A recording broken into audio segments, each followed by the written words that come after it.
ایرانی فوج نے خبردار کیا ہے کہ ایران کے شہری انفراسٹرکچر پر حملوں کی صورت میں ایران خطے کے ممالک پر جوابی حملوں میں توسیع کر دے گا اور خطے کو اونٹوں کے دور میں واپس بھیج دے گا۔ ایرانی مسلح افواج کی مشترکہ کمانڈ خاتم الانبیاء سینٹرل ہیڈ کوارٹرز کے ترجمان بریگیڈیئر ابراہیم ذوالفقاری نے بیان میں خبردار کیا کہ صدر ٹرمپ نے ایرانی انفراسٹرکچر پر حملوں کی دھمکیوں کو عملی شکل دی تو ایران خطے کو ایسے تباہ کرے گا جیسے اس کا وجود ہی نہیں تھا۔ خطے کے ممالک کا بنیادی انفراسٹرکچر ایران کے تحمل کی وجہ سے باقی ہے۔ امریکہ جیسے خطے کے باہر کے ملکوں کو آبنائے حرمز میں مداخلت کی اجازت نہیں دی جائے گی کیونکہ یہ اسلامی جمہوریہ ایران کی ناقابل عبور سرخ لکیر ہے۔ آئندہ ایرانی حملے پہلے سے زیادہ شدید، وسیع اور تباہ کن ہوں گے۔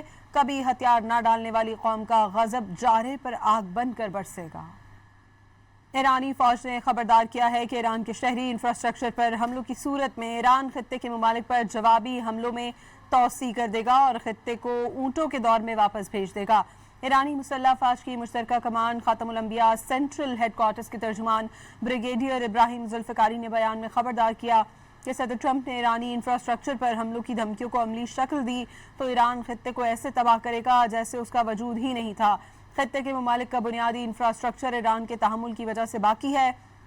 امریکہ جیسے خطے کے باہر کے ملکوں کو آبنائے حرمز میں مداخلت کی اجازت نہیں دی جائے گی کیونکہ یہ اسلامی جمہوریہ ایران کی ناقابل عبور سرخ لکیر ہے۔ آئندہ ایرانی حملے پہلے سے زیادہ شدید، وسیع اور تباہ کن ہوں گے۔ کبھی ہتھیار نہ ڈالنے والی قوم کا غضب جارے پر آگ بن کر برسے گا۔